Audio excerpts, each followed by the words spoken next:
Halo teman-teman, kita lanjutkan menjawab pertanyaan yang belum terjawab ya di YouTube kita dan di Instagram, live Instagram.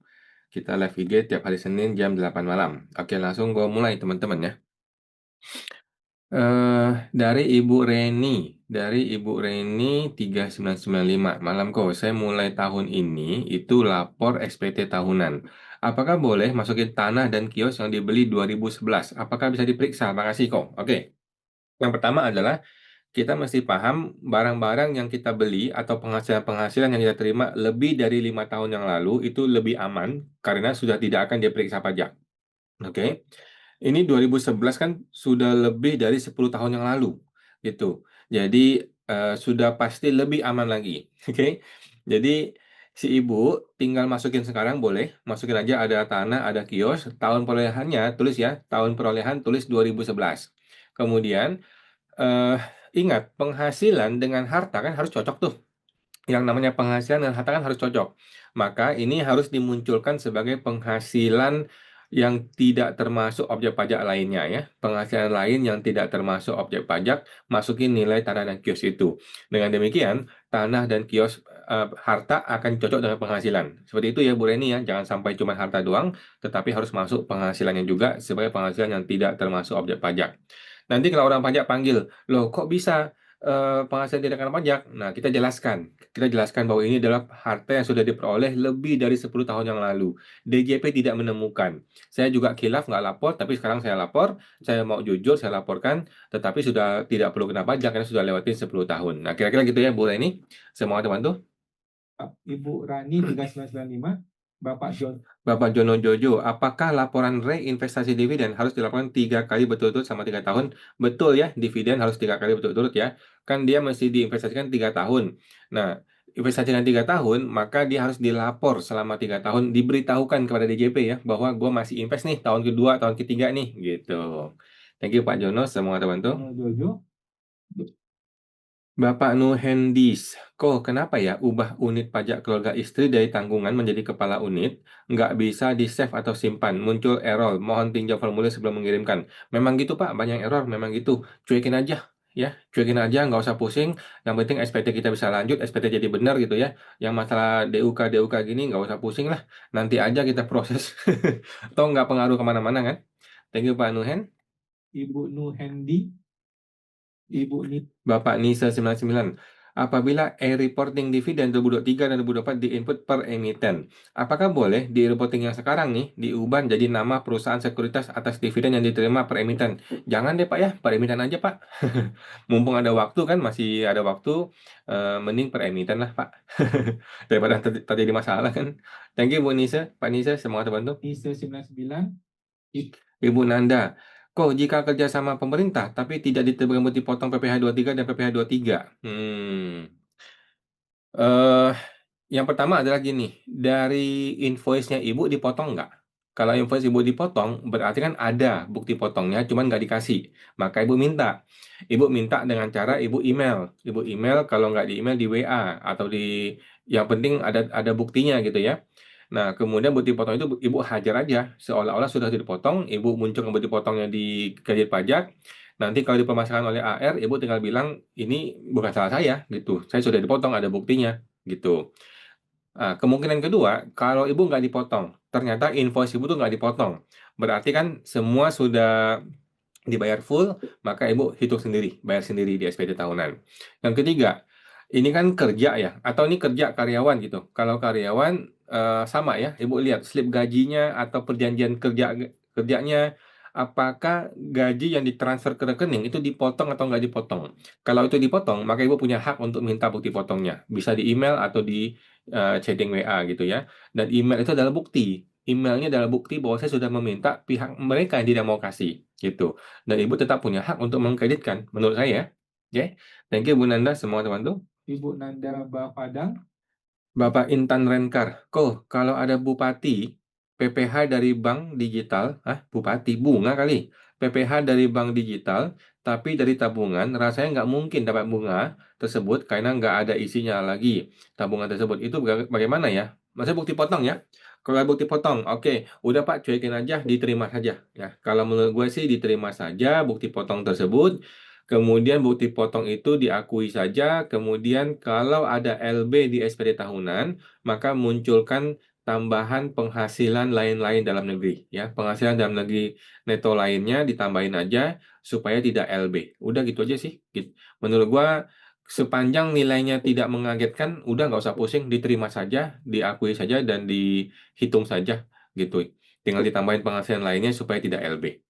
Thank you Pak Ibu Intan, semua teman tuh. Bapak Intan Rekar, Ibu Sienna Sien, kok kemarin saya buat NPPN 2025, statusnya ditolak, tapi 2026 diterima. Gimana tuh? Oke, yang 2025 coba ajuin lagi, Bu. Coba ajuin lagi, kenapa ditolaknya kita mesti cek. Lagi pula, nggak apa-apa juga sih, kalau nggak ada ya. Yang penting 2026 sudah ada. Oke, tapi mumpung masih ada waktu nih, bulan Maret, coba diminta lagi, Bu. Thank you, Bu Sienna, semua teman tuh. Ibu Sienna Shin, Ibu Nanda Bafadal, kok jika kerja sama pemerintah, oh, tadi sudah ya. Thank you, Bu Nanda. Ibu Nanda Bafadal, Ibu Nanda, sudah ya, sama ya. Thank you, Ibu Bu. Nanda lagi, Ibu Ibu Nise, apabila di e-reporting dividen diisi nama perusahaan sekuritas atas dividen dari beberapa emiten, tanggal diterima diisi tanggal berapa? Nah, ini jadi masalah kan? Ini jadi masalah. Jadi per emiten aja ya, Bu Pak Nise, per emiten aja, jangan per sekuritas. Thank you, Bu Pak Nise. Bu Nisa 99, Bapak Intan, bukti potong ya tadi ya, sudah. Thank you Pak Intan, Ibu Ibu Intan. Intan Renkar, Bapak Sahkawo, kok pertanyaan saya belum dijawab apa terlewat? Oh, terpotong Pak Bu ya. Coba diketik lagi. Thank you Pak Ibu Sahko. Bapak Sakawo, Ibu Nanda, oh tadi sudah ya, sudah ya. Ibu Thank you. Nanda Bafadal, Ibu Melan Merina, saya tidak ada bukti potong dari PT. Saya bayar pajaknya sendiri. Saya lapor pakai Cortex Form kok. Tidak ya, tidak usah pakai Cortex Form ya. Gunakan saja web base yang biasa ya. Gunakan saja website base yang Cortex biasa. Jangan Cortex Form ya. Kita nggak usah pakai Cortex Form. Pusing Cortex Form. Thank you Bu Melan Merina. Ibu Melan Merina, Bapak Bapak Saleh Pak Deko, saya WP orang pribadi. Di harta saya ada mobil. Terus saya jual nih. Kemudian uang hasil penjualan di SPT masuk ke mana? Oke, jadi gini Pak. Bapak mesti paham, SPT itu yang dilapor di bagian harta dan hutang adalah kondisi tanggal 31 Desember 2025. Oke. Pada hari itu, tanggal 31 Desember, Bapak punya barang apa? Punya harta apa? Contoh, uang dari hasil jual mobil ini Bapak beliin handphone. Ya udah, jadi handphone dia dilapor. Atau uang beli mobil ini Bapak beli mobil baru. Nah, maka yang dilapor adalah mobil baru. Atau uang yang dari mobil ini Bapak Bapak taruh di rekening, maka muncul namanya saldo tabungan bertambah. Atau Bapak beliin deposito, berarti ada muncul harta deposito. Atau Bapak pakai buat biaya hidup, Bapak jalan-jalan, biaya hidup, kasih kasih liburan buat anak dan sebagainya, maka itu tidak terlapor lagi. Maka itu sudah tidak ada di tanggal 31 Desember, maka tidak lagi dilapor sebagai harta. Gitu loh, Pak ya. Jadi yang dilapor adalah kondisi tanggal 31 Desember 2025, Bapak punya barang apa, punya harta apa di tanggal itu. Itu yang dilapor. Oke? Nah, jadi Bapak cek dulu nih, uang dari hasil beli mobil ini kemana lari uang itu. Nah, kan bisa jadi barang macam-macam. Nah, yang dilapor adalah yang kondisi tanggal 31 Desember. Thank you Pak Saleh, semoga terbantu. ini Pak D, Ibu Febri, Ibu Febri, asuransi kesehatan murni, apakah perlu ditulis di harta nilai preminya? Kan tidak ada nilai tunainya. Jika perlu, alasannya kenapa? Oke, jadi gini Ibu Febri. Yang benar adalah ini tidak perlu dilapor. Oke. Asuransi yang memang hangus, yang betul-betul hangus, yang sama sekali nggak ada nilai tunai, sama sekali nggak ada nilai investasi, itu nggak usah dilapor. Oke. Namun dalam prakteknya Bu, dalam prakteknya asuransi kan suka mengakal-ngakalin. Ngomongnya sih asuransi kesehatan murni, tapi tiba-tiba tahun ke-9 ada uang cair, tahun ke-5 ada uang cair, tahun ke-10 ada uang cair. Nah, ini yang saya hindari, Bu. Karena pihak asuransi sudah membuat banyak sekali mekanisme dan metode dan cara eh, untuk mengelabui gitu, seolah-olah ini asuransi murni, padahal ada nilai tunainya. Nah, jadi kalau ibu betul-betul paham dan ibu yakin bahwa ini memang asuransi murni yang tidak ada nilai tunainya, maka ibu tidak usah lapor, oke? Tapi kalau ragu-ragu, kemudian mungkin ada dikit-dikit nilai tunai, ya udahlah lapor preminya aja, jadi nggak usah pusing, ya gitu Bu ya. Jadi alasannya adalah supaya tidak pusing aja sebenarnya, supaya nggak bingung. Namun kalau ibu paham, memang yang tidak ada balik sama sekali itu nggak usah dilapor. Thank you Bu Febri, semoga terbantu. Damayanti, Ibu Ibu Febri, WP Badan L11A bagian 1 itu diisi biaya apa ya? Kalau bagi-bagi parcel, oh saya kurang tahu nih Bu, mohon maaf nih ya. L11A1 itu saya belum lihat sama sekali. Saya ini sampai sekarang belum buka SPT Badan sama sekali ya, terutama yang untuk versi Cortex. Kalau bagi-bagi parcel lebaran ke karyawan itu ditulis di lampiran mana? Bagi-bagi parcel lebaran. Jadi gini Bu, menurut saya nih Bu ya, kita fokus ke akunting dulu. Di akunting dulu kita fokus, yang namanya pasar lebaran itu adalah natura kan, natura tetapi tidak kena pajak. Jadi lapor di situ, kemudian di SPT Badan tinggal menyesuaikan saja. Jadi akuntingnya dulu nih yang dibenerin. Oke, thank you Bu Febri, semoga terbantu. Febri Damayanti, Ibu Febri, WP Badan saat isi SPT ada lampiran L1, L11B. Perhitungan EBITDA itu diisi bagaimana, Pak? Nah, mohon maaf nih, Bu. Saya juga belum masuk SPT Badan ya. EBITDA kan itu kan earning before interest and tax ya. EBITDA, earning before interest and tax. Pendapatan sebelum bunga dan pajak. Oke, saya juga belum ngecek detail, Bu ya. Tapi kalau menurut saya sih, Bu ya, menurut saya ya, tembak aja Bu supaya mudah ikutin akunting kita ya. Jadi akunting kita modelnya bagaimana, udah dia ikutin kita aja gitu Bu ya.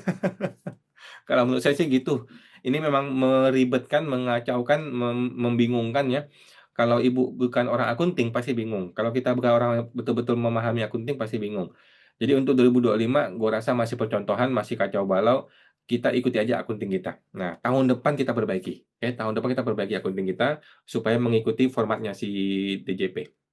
Thank you Bu Febri, semoga terbantu. Ibu Febri Damayanti, Bapak Bapak Sanjaya, apakah nilai penjualan saham di Bursa Efek menambah omset UMKM? Jawabannya tidak ya. Saham itu punya satu kolom sendiri, namanya penjualan saham. Jadi dia punya kolom sendiri, punya bagian sendiri, punya nomor sendiri, berbeda dengan UMKM, berbeda. Thank you Pak Sanjaya, semoga terbantu. Sanjaya, Ibu Ibu Ratna, malam Pak, penghasilan bersifat final untuk terpotong Bu Ratna, terpotong, mohon maaf. Ibu Melan Melina, UMKM kolom piutang dari customer diisi, sorry, kolom piutang dari customer diisi. Jawabannya boleh kalau Ibu mau ya. Jadi piutang maupun hutang boleh diisi, namun perlu detail siapa lawan transaksinya. Kalau ada piutang, siapa lawan piutangnya? Siapa yang kita pinjamin uang? Itu ada nicknya dan ada namanya. Ya. Thank you Bu Melan, semoga terbantu. Ibu Nasar, Ibu Melan Merina, Ibu Kartini Evi, malam kawan. Istri bekerja sebagai agen asuransi dan dia menerima emas sebagai apresiasi. Oke, bagaimana pelaporan di SPT-nya? Karena tidak ada nilainya, mohon bantuannya. Oke, satu, kalau nilai kecil nggak usah dilapor, taruh di rumah, udah simpan gitu kan. Emas itu kan paling dia akan jual mungkin 50 tahun lagi gitu kan. Nggak buru-buru dong dijual, udah simpan di rumah aja lah. Paling nanti kasih ke orang, kasih ke anak dan sebagainya. Kalau nilai kecil. Dua, kalau nilai besar. Kalau dia mau lapor, ya udah dia tinggal laporkan sebagai hartanya sebagai harta emas, kemudian dia laporkan sebagai penghasilan namanya penghasilan hadiah. Di penghasilan neto dalam negeri lainnya itu ada kategori namanya hadiah. Nah, tuliskan di situ. Berapa rupiahnya? Tinggal dicari di Google. Cari di Google di tahun tersebut atau di bulan tersebut kira-kira harga emas berapa? Kalikan jumlah gramnya. Udah gitu aja ya. Tapi ingat bayar pajak ya, bayar pajak kalau menghitung kalau masukin ini sebagai penghasilan. Gitu. Thank you Bu Kartini, semoga terbantu. Ibu Kartini Epi, Ibu Nanda, tadi sudah ya, tadi sudah Bu Nanda, thank you. Bapak Nanda, Bapak STWAS. Bapak, oke, Ibu Ratnasar, penghasilan final pajaknya apakah harus 20%? Oh, tadi final ya. Karena kadang ada pajaknya nol karena nilai bunganya kecil. Nggak harus Bu ya, nggak harus. Jadi penghasilan final dengan pajaknya kan seharusnya 20% nih pajak PPh final tabungan gitu ya. Tetapi nggak usah, kita ikuti bank aja. Kalau banknya tidak potong ya udah kita ikutin aja gitu. Kalau banknya itu eh, bunganya itu anggaplah 0% atau di rata-rata ternyata nggak 20%, ya udah kita ikuti bank aja, ikuti bank aja.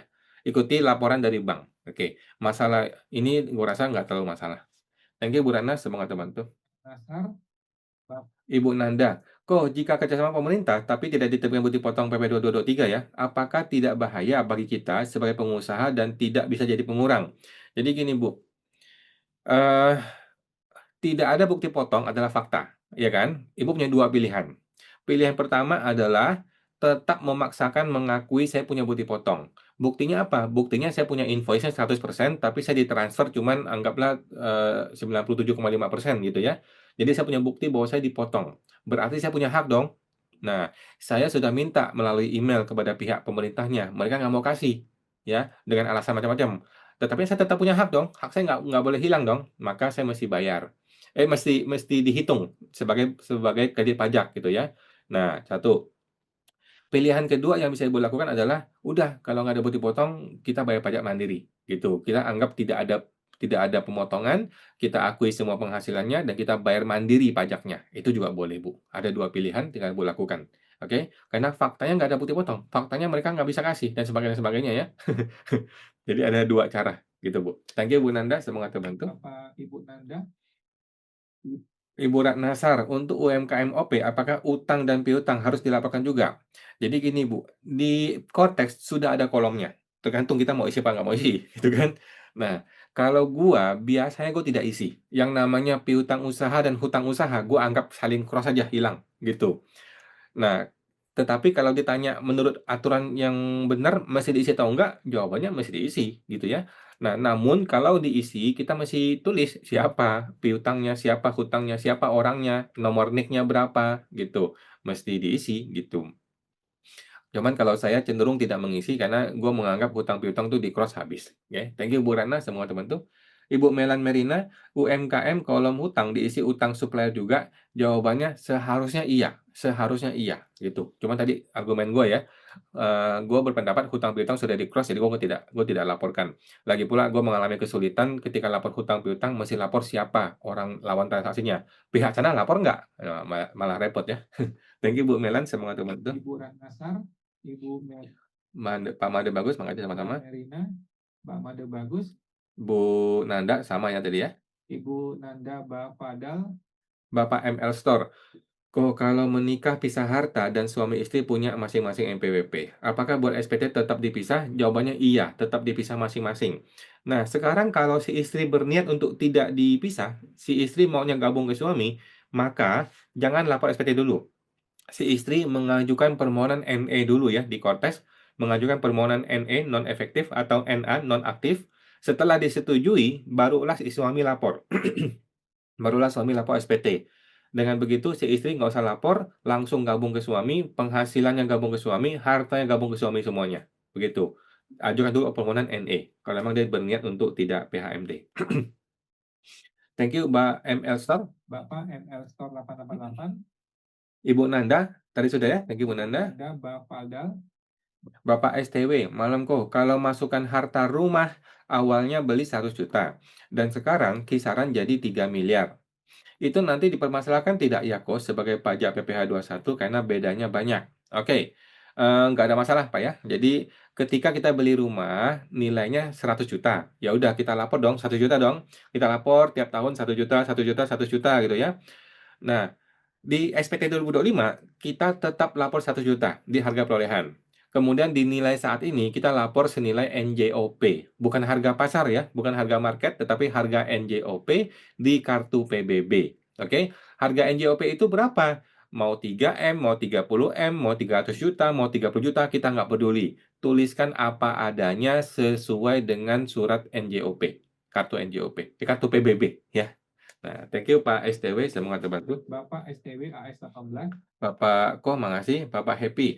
Ko, ada LB 10.000, TPH 23. Neto 500.000. Apakah dihapus aja? Jawaban saya jangan dihapus kalau itu sudah betul ya. Soalnya saya tambah penghasilan dalam negeri lainnya masih LB. Gampang. Bapak tambahin penghasilan dalam negeri, dinaikin lagi. Bapak tambah aja, Bapak tulis saja 100 juta. Oke? Bapak tulis 100 juta, kan berarti dia muncul kurang bayar. Nah, turunin. Bapak turunin jadi 90 juta, 80 juta, 70 juta, sampai Bapak dapat angka yang pas yang Bapak mau bayar. Gitu loh ya. Jadi tambahan penghasilan negeri dalam negeri lainnya jangan kecil-kecil, tambahin dulu yang gede baru turunin gitu. Thank you Pak Happy, semua terbantu. Bapak Happy 82, Ibu Reni, malamku saya mulai tahun ini lapor SPT tahunan. Apakah boleh masukin tanah dan kios yang dibeli 21? Tadi sudah ya Bu Reni ya, tadi sudah ya. Apakah bisa diperiksa? Gua rasa udah nggak ya. Thank you Bu Rani. Bu Rani 3995, Bapak Ibu Marta Corlina, Pengisian buat dokumen-dokumen pada saat buat NPPN untuk UMKM final untuk jenis pajak ulang-ulang. Pengisian buat dokumen pada saat buat NPPN untuk UMKM final untuk jenis pajak itu siapa? Asal pilih aja jenisnya PPh 29 aja ya. Jenis PPh 29 aja karena membingungkan itu ya. Kalau gue sih pilih PPh 29 aja. Gua rasa tidak pengaruh ya. Thank you Bu Marta, semoga terbantu. Bapak Marta Corlina, Ibu Evelyn Elvin 12. Malamku, untuk pajak e-commerce pakai UMKM 0,5 atau tidak?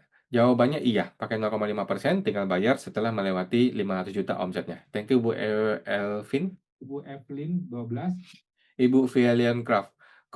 Kalau bukti potong A1 anak tidak dihapus, penghasilannya tergantung di ayah, harusnya cara isinya sama seperti penghasilan istri final kan kok? Tidak bisa jadi final ya. Jadi dia sebagai penghasilan non final kalau di ayahnya. Kalau yang masuk yang PPh final itu hanya kalau istri yang bekerja pada satu pemberi kerja. Kalau anak ya nggak bisa. Thank you Pak, Ibu Valian. Ibu Valian Craft, Bapak Encitan, di kertas kerja bagian L3B.A tentang omset bruto. Di sana tertulis peredaran bruto tidak kena pajak 500 juta. Yang saya tanya, jika omset tidak lebih dari 4,8 M, apakah dari total omset juga dikurangi 500 juta? Jawabannya iya. Oke. Jadi omsetnya anggaplah contohnya omsetnya 4,2 gitu ya. Omset 4,2. Maka dikurangi dulu 500 jadi 3,7. Nah, 3,7 inilah yang dihitung pajaknya. Gitu ya. Thank you Bu Nicitan, semua teman-teman. Ibu Necitan, Ibu Nanda, oh tadi sama ya. Thank you Bu Nanda. Ibu Nanda Bafadal, Ibu Nanda, sama ya, sama. Ibu Nanda Bafadal, Ibu Lijeni Salim, apakah UMKM 0,5% harus ajuin NPPN juga? Jawabannya iya, harus NPPN juga ya, 2025 juga dan 2026. Thank you Bu Lijeni Salim. Ibu Lijeni Salim, Ibu Hani Virginia, tanya perpanjangan PPh final 0,5% gimana? Apakah masih diperpanjang? Jawabannya iya, diperpanjang sampai Desember 2029. Thank you Bu Hani. Bu Hani Virginia T69, Bapak Sidarta, Koawan, surat hibah dari orang tua ke anak perlu notaris? Jawabannya tidak perlu, tidak wajib ya. Kalau mau notaris boleh, kalau tidak notaris juga tidak apa-apa. Thank you Pak Sidarta. Bapak Sidarta, Bapak tas sepatu Emori, laporan SPT pribadi Kotes harus digabung ya suami istri? Tidak harus ya, si istri boleh memilih, mau dipisah boleh, mau digabung ke suami juga boleh, oke? Masuk NPP-nya. Kalau punya MPP sendiri, apakah bisa lapor dan pilihannya apa? Bisa ya. Jadi kalau istri mau lapor mandiri itu boleh, tinggal pilih yang namanya PH atau MT. PH itu pisah harta, yaitu dia punya surat pisah harta.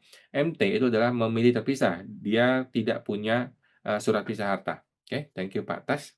Bapak tas sepatu Emori original, Ibu Yeni, untuk omset suami istri UMKM, apakah untuk penghasilan tidak kena pajaknya cuma 500 juta gabungan ya bukan 500 juta masing-masing. Jawabannya masing-masing ya. 500 juta itu adalah masing-masing. Jadi suami dapat 500, istri dapat 500. Oke, thank you Bu Yeni. Ibu Yeni Wicks Prudential, Ibu Vivi Lim, bukti potong istri ada dari 2 PT. Dihitungnya secara berkesinambungan. Apakah bisa masuk sebagai penghasilan final di suami? Ulang ya. Bukti potong istri dari 2 PT, dihitung berkesinambungan. Apakah bisa masuk sebagai PP final? Jawabannya tidak bisa. Setahu saya nggak bisa ya. Kalau si istri sudah lebih dari satu pemberi kerja, maka tidak bisa jadi PPh final di suami. Thank you Bu Vivi. Ibu Vivi Lim, Ibu Nanda, tadi sama ya. Thank you Bu Nanda. Ibu Nanda Bafadal, Bapak Riki Andika, malam kawan mau tanya, saya sekarang pakai UMKM 0,5%, lalu ingin buat PTP. Apakah PTP juga bisa pakai norma 0,5%? Jawabannya bisa, Pak ya, pakai 0,5% PPh final sampai 4 tahun kalau PTP. Thank you Pak Riki. Pak Riki Andika, Ibu Nanda sama ya. Ibu Thank you Bu Nanda Nanda. Bafadal, Bapak FNC News, sekarang masih perlu lapor reporting investasi seperti DJP kok? Jawabannya perlu ya, kalau dividen ya. Kalau dividen diinvestasikan tetap dilapor di e-reporting investasi dividen. Di Cortex nama menunya adalah e-pelaporan. Thank you Pak FNC News. Ibu FNC News, Bapak Nanda, Ibu Nanda sama ya. Ibu Nanda Bafadal, Bapak Jovisby, reksadana pendapatan tetap dapat dividen tiap bulan, namun posisinya minus. Apakah dividen tersebut dianggap sebagai penghasilan tidak kena pajak? Oke, coba Bapak cek lagi ya. Setahu saya reksadana tuh bukan dividen, tetapi ya semacam capital gain gitu ya. Jadi itu tidak kena pajak ya, yang namanya penghasilan dari reksadana itu memang tidak kena pajak. Jadi itu bukan dividen setahu gua. Dividen itu adalah saham, kalau saham ada dividen. Kalau reksadana gua rasa bukan dividen ya, mungkin semacam ya mungkin namanya dividen tapi dia bukan dividen. Itu adalah semacam capital gain atau bunga atau kupon gitu ya dari reksadana. Jadi memang tidak kena pajak. Thank you Pak Jovi. Bapak Jovisli, Bapak Happy 82, lagi kok NPWP terbit September 2018. Sampai 2022 saya lapor SPT karyawan. Lalu 2023 PPh UMKM. Kapan seharusnya selesai pakai PPh UMKM? Selesai adalah Desember 2029. Ya semua orang Desember 2029 kalau sudah melewati 7 tahun. Thank you Pak Happy, semoga terbantu. Bapak Happy 82, Ibu Nanda masih sama ya. Ibu Thank you Bu Nanda Nanda. Bafadal, Bu Ibu Nanda Nanda masih sama. Bafadal, Ibu Lina, mau tanya nih, untuk laporan harta, nomor sertifikat, apakah harus diisi? Jawabannya harus. Terus, untuk nilai saat ini, di mana bisa didapatnya? Nilai saat ini adalah nilai NJOP di kartu PBB. Gitu, Bu ya. Mengenai nomor sertifikat, itu boleh, harus diisi. Kalau nggak ada nomor sertifikat, boleh ganti dengan nomor NOP ya, nomor objek pajak di kartu PBB. Oke, thank you Bu Lina, semoga Ibu dibantu. Lina Watilim, Ibu Lina, nomor sertifikat untuk tanah, rumah, dan lain-lain, iya, mesti ada nomor sertifikat. Kalau nggak ada nomor sertifikat, diganti ke nomor NOP di kartu PBB. Thank you, Bu Lina. Ibu Lina Watilim, Oke, Ibu sama ya, Bu Nanda Nanda. Bafadal, Ibu Diana Darmawan, kalau istri kerja 5 tahun di luar negeri, tetapi belum SPLN, sudah dipotong pajak di luar negeri. Apakah sebaiknya istri buat SPLN? Jawabannya iya, Bu, bikin SPLN. Dan bagaimana sebaiknya pelaporan SPT suami gabung atau pisah? Bu Diana Darmawan, Gabung atau pisah dengan istri? Mana yang lebih baik gitu ya? Eh, Kalau dia maunya penghasilan luar negeri tidak kena pajak, maka lebih baik dia dipisah dengan suami, dia bikin SPLN. Dengan begitu, si istri tetap mesti lapor SPT, tetapi khusus penghasilan luar negeri itu nggak kena pajak. Gitu. Kalau dia gabung ke suami, maka nggak bisa SPLN dan semuanya jadi kena pajak. Gitu ya. Thank you Bu Diana. Ibu Nanda, kok pertanyaan saya dong? Tadi sudah Bu ya? Tadi sudah ya. Thank you Bu Nanda. oke, Ibu Nanda Bafadal, Nah, istri Ibu Diana tadi sudah ya? Oke, gabung atau pisah dengan suami. Oke. Ibu Diana Darmawan, oke, Ibu Hani Virginia untuk UMKM. Oke. Ibu Hani Virginia, Ibu Diana, kalau sudah pensiun, baiknya KLU diubah dari usaha dagang sebelumnya. Jawabannya nggak perlu ya, Bu. Nggak perlu ubah KLU kalau pensiun.